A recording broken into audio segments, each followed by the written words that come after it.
Welcome back, Flipboard fam. This is your favorite coach, Coach Jeffrey, and I have another amazing guest here tonight. I have Mandy Froehlich on the show. Welcome. Hi, thanks for having me. Hey, a lot of people who follow my circles follow your circles, but for those who don't, can you tell our listening audience a little bit about yourself? Yeah, absolutely. I was an elementary teacher, and then I was a tech integrator, and then a director of innovation and technology for a school district in Wisconsin. Right before the pandemic, I retired from that position and continued consulting full time. I had been doing it part time at the time. And now, throughout the pandemic, I worked kind of coast to coast with teachers, had very little time not traveling actually, and just continued to work with schools the best that I could. My roots are in ed tech, but my passion area is really in educator mental health. And so I've been talking about that for roughly 9 years of like research and trying to find out why people emotionally disconnect from their jobs and how we can help them with that. And that's really what I try to do, is work with districts on that as well as the ed tech stuff. Great. You're not retirement age. Don't even play us like that. You have your job. No try to pretend like you retirement age. I don't believe that. Okay. Hey, so we had a conversation in a group that of educators, and I was like, man, first of all, we were talking about teacher burnout. We were talking about just people pulling their weight. And I made the statement that I think everybody needs to hear your perspective, because after I said what I said, coming from my knowledge background of what I've dealt with, not that even that I'm a principal now, I have great teachers, but I do see that there are times when 20% of the people who work in an organization do 80% of the work. And I was saying everybody needs to pull their weight. I'll stop there and just get your thoughts on that part of the conversation. Yeah, absolutely. I appreciate what you said and agree with you. It wasn't a disagreement in what I followed up with at all. My thoughts on that are everybody's weight might look different. There may be people in an organization that are dealing with burnout that are trying to pull back, and they might be dealing with demoralization. And so they're trying to lean into to find a passion area again. And what you're asking them to do is just not part of that. And so really what might be happening is that you have a group of people who's actually unintentionally, emotionally disengaged from their jobs in order to protect themselves. And because of that, their level of pulling their weight is going to be different depending upon the boundaries that they've set for themselves in order to continue to work. Wow. As a leader, our job is to make sure the work gets done. And it seems like the squeaky wheel gets the grease. So pulling different weights, how can a leader change their mindset on that framework? Because that's not traditionally what you're taught as a leader. Right. Absolutely. I think there are a couple of things that could be done that may be helpful. It's really hard to say because healing from part of the issue right now with teachers trying to come back from the pandemic is that healing is very personal. And the first thing that you have to be willing to admit is that you have to heal, is that you need to heal. And not everybody is even in that place yet. And so it is hard from an administrator standpoint because, first of all, principals are tired too. It's not like the pandemic was easy for them either. And now they're trying to support maybe 40, 50, 100 people who are all at various stages of mental health or mental health issues, mental wellness. Like they're all in different places for that for a million different reasons. And at the end of the day, like I think of it very similarly to how we talk about classrooms right now and how we talk about students. And so we say, if students aren't fed, if they're not happy, if they don't feel safe, if they don't have the basic needs, how can we expect them to learn? It's really not that much different for teachers. If they don't have, obviously they're probably fed, they probably have access to food, but beyond that, do they feel safe in their environment? Even if it's not by the fault of the administrator in the building, like we still have COVID going around. We still have active shooters all over the United States, it happening almost every day. And so do they feel safe in their environment? Probably not. And so how do we deal with some of these basic needs when, like in the classroom, work still needs to get done?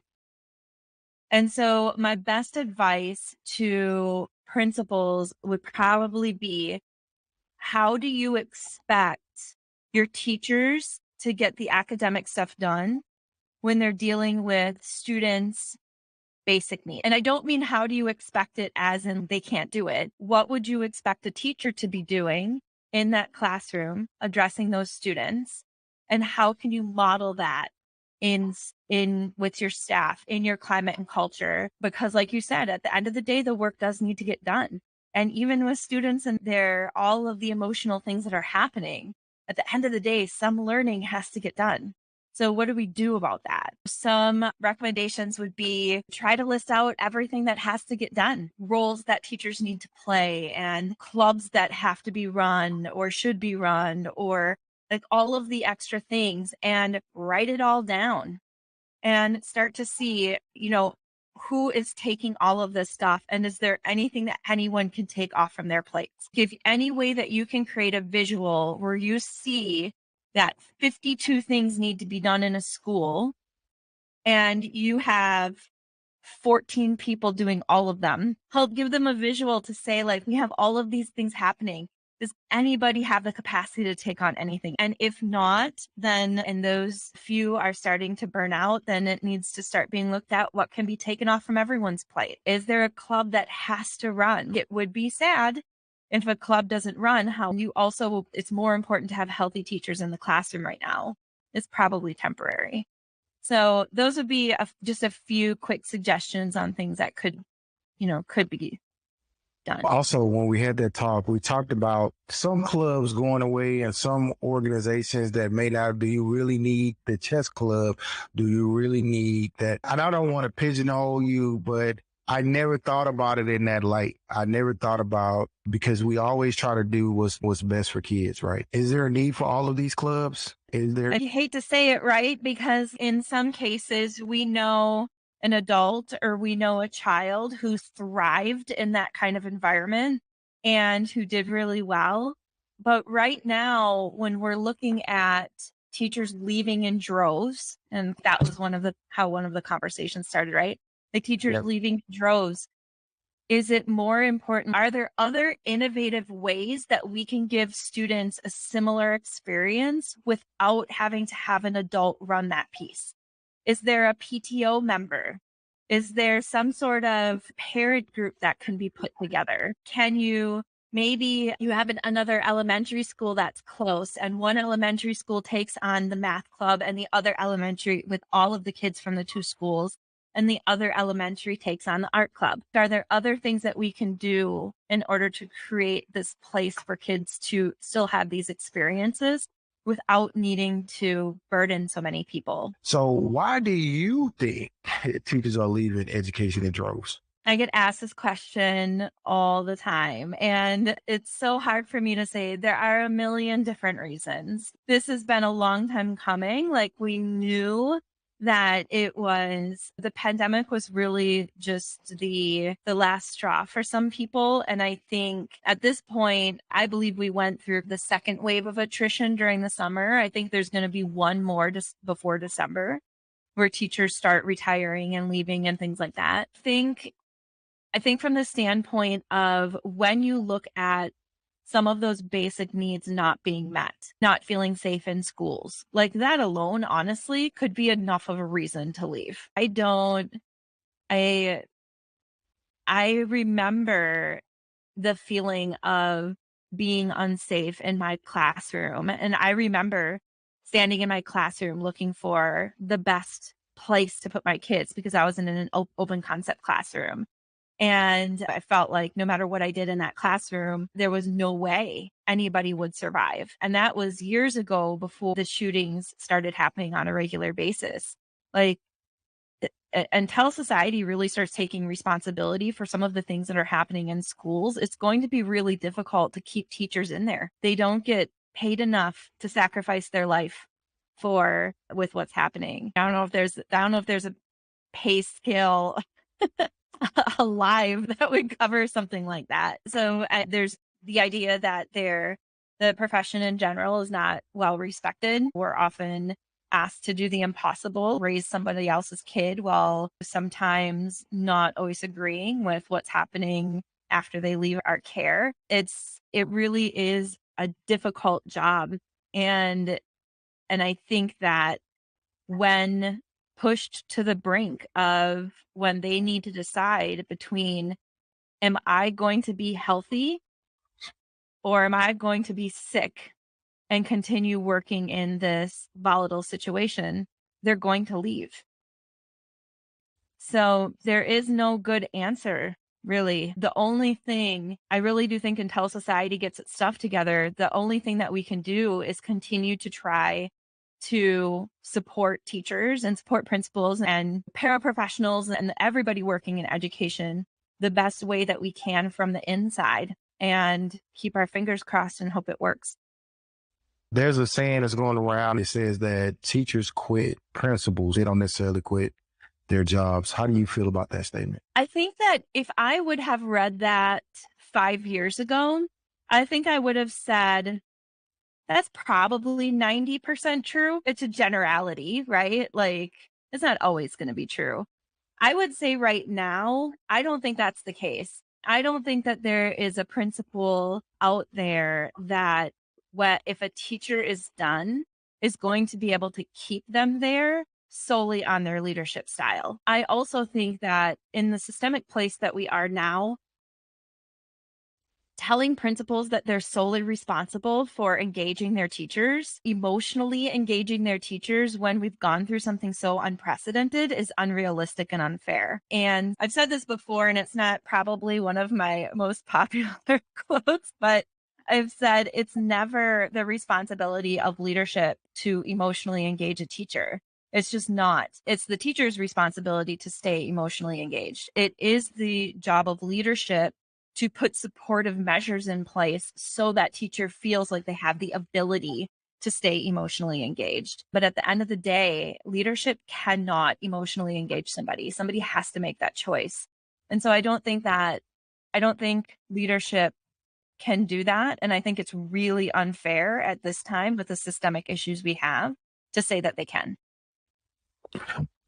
So I'm going to share something about myself that I probably shouldn't, but I am. It's hard for me to encourage emotional engagement from a leadership standpoint. And I have to manage my own emotional stability throughout the pandemic as well. What would you tell a principal like me in that situation? If I got a little bit of gas in my gas tank and you showing up with no gas in your gas tank, I just don't feel like giving you my gas. Oh, what do I do?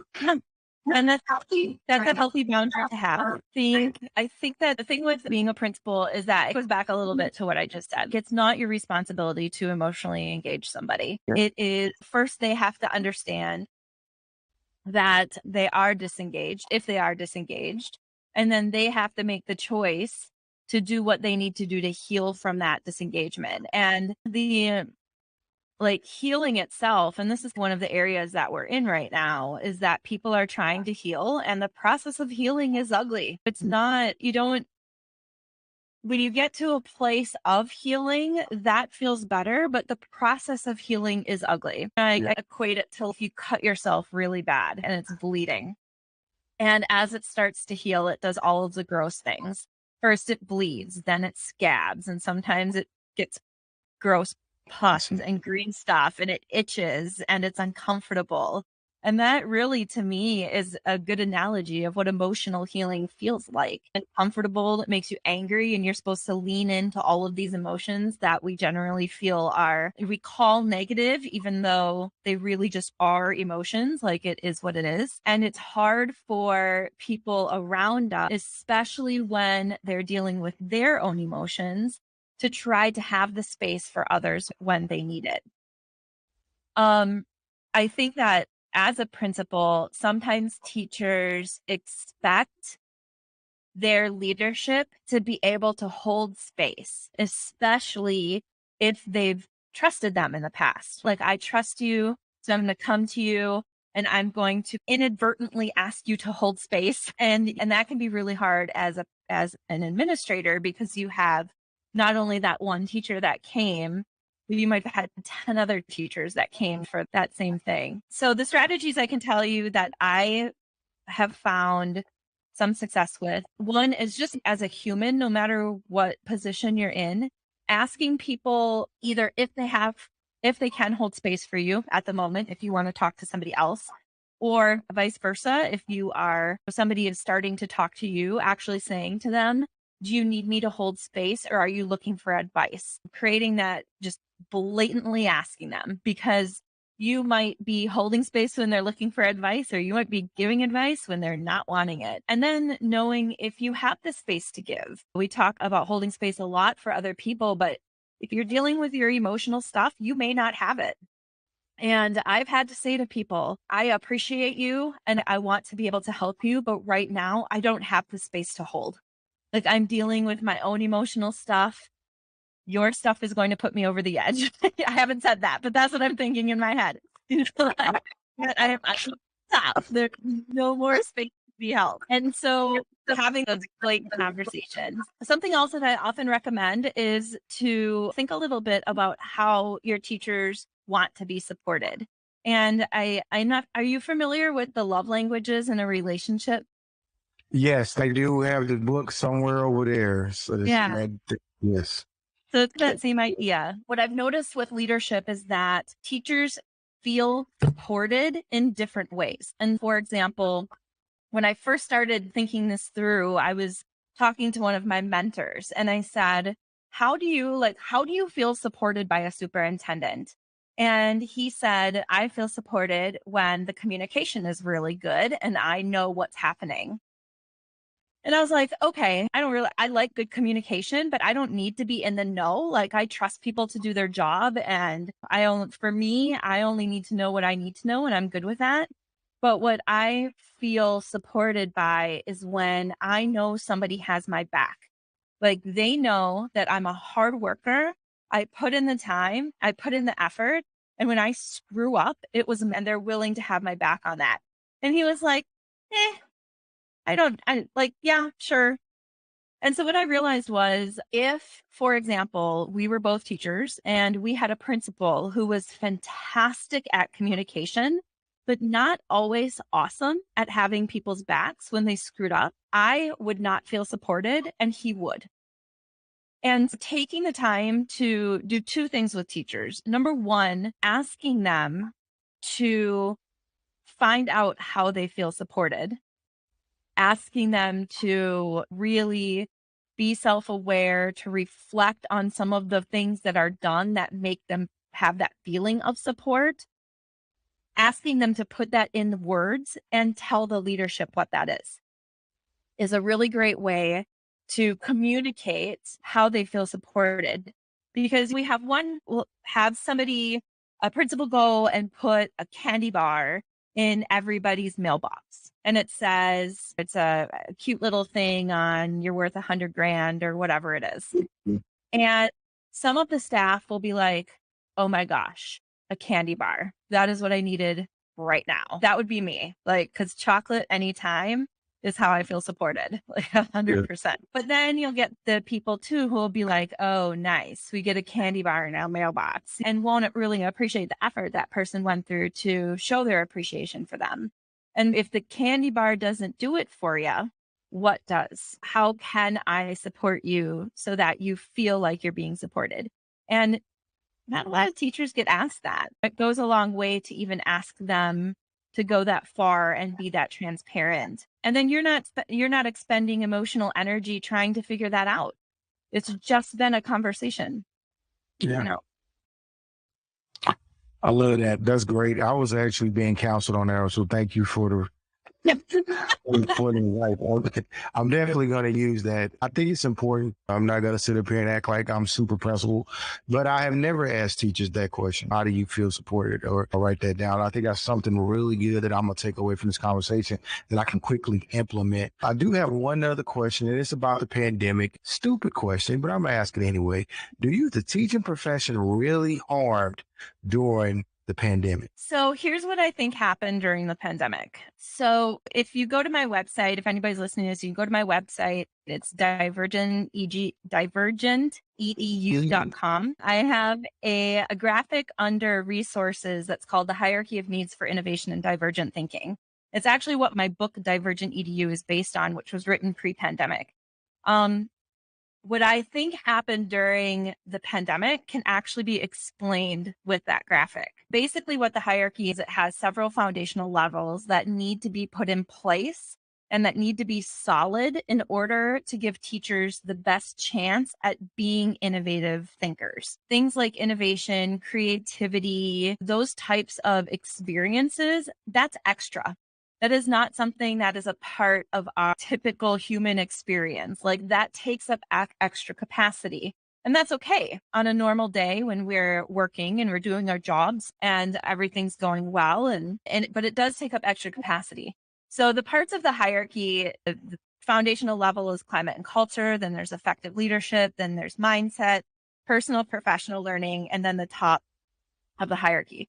If all four of those pieces are solid and teachers are supported in those areas, again, it's going to give them the capacity to be able to think innovatively and creatively. What happened during the pandemic is a lot of the pieces of the hierarchy were not in place, and not by the fault of anybody, really. Climate and culture may have needed to be reestablished in a virtual setting, because climate and culture in a building and climate and culture in a virtual setting is not the same. Effective leadership was doing the best that they could at any given time with what they had, and what they did in a building may not have necessarily been effective in a virtual environment. Mindset, a lot of teachers were scared. They didn't have necessarily an innovative mindset. They didn't know what that virtual setting looked like. And then as far as the personalized professional learning, like a lot of districts were just throwing stuff out there and hoping something stuck because nobody knew what to do. Yeah. And so what really happened during that time is that we were challenging the hierarchy. We were saying, teachers, we need you to think innovative and creatively. We need you to rethink the system of education. We need you to rethink every lesson you've ever done and put it into a new way so that students can learn. But we had every foundational layer in the hierarchy disrupted. And so we were pulling from a well that had no water left. We were telling them to be innovative and creative, and we've maxed their capacity. And so that's why right now what's happening is we're seeing the fallout from that. The teachers were at max capacity, and they still are. And of course, again, talking in generalities, there's still people that are super happy in their jobs and are great with what they're doing and fine and good. And that is fantastic. But for a lot of people, that is basically what happened. If teachers prior to the pandemic had personalized learning components in their classroom already, and if they were relatively tech savvy, they fared better than teachers who didn't have the personalized learning components in there as far as the voice choice and pacing, because good online learning is really rooted in personalized learning. Those teachers tended to do a little bit better, but for everybody else, they were working at max capacity. Wow. That's deep. I never thought about that. So you mentioned that you have a book, the Divergent EDU. You have any other books on the way, or? Yeah, I actually have 4 books. The Fire Within and Reignite the Flames and the Educators Matchbook are all books about educator mental health. And then Divergent EDU is based on the hierarchy. It's about building capacity and innovative thinking. I have another book coming out probably at the beginning of next year. I was hoping at the end of this year, but it's already July. I don't know how that happened. That book is called The Wounded Healer. And that talks about, it's a general book it's for a general audience, but there will be a chapter for teachers in there. And it's really about how we bring things into the classroom, how we work with students when we have wounds of our own that we're trying to heal. And so that's really what that's about. And yeah, so that should be out next year. Yeah, I like the way you concisely speak about teachers' mental health. We glaze over it even in the media. It's only the symptoms, but they don't really get to the root cause. I think you're at the root cause, so that's important. Where can our listener audience find you at? So you can find me at Froehlich M. It's at FROEHLICHM. Everybody always forgets that first H. Or you can find me at www.divergentedu.com. Gotcha. Are you still working with EduMatch? I am. Yep. I'm EduMatch's COO. So Sarah's right-hand woman. And so, yeah, one of my favorite people. That lady is an earth angel. Let me tell you, like, I don't even know. She is. I was trying to figure out what she was. Yeah. Whenever I say that, people are like, oh, yeah, that's right. Yeah. I always tell people who don't know Sarah very well, I always say, imagine the best person and times that by 100. And then you might reach Sarah Thomas level. So Yeah.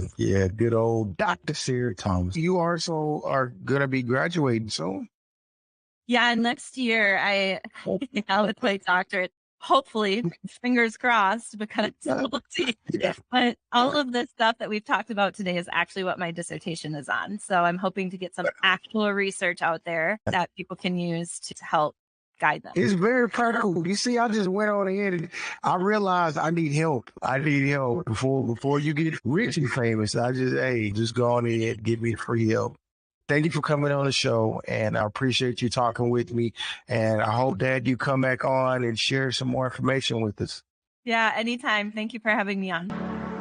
Welcome back, Flipboard fam. This is your favorite coach, Coach Jeffrey, and I am an award-winning podcast host and high school principal who is passionate about building capacity in educators. In this podcast, I want to hear from educators who are innovating and inspiring other educators and find out how they're using technology to personalize learning for each student. I love to discover new ways to use video, audio, social media, and more in instruction, and then share those ideas with you on the Flipboard EDU podcast. I believe that sharing and learning new techniques for flipping classrooms are vital to personalized learning and presents opportunities for our students post-pandemic.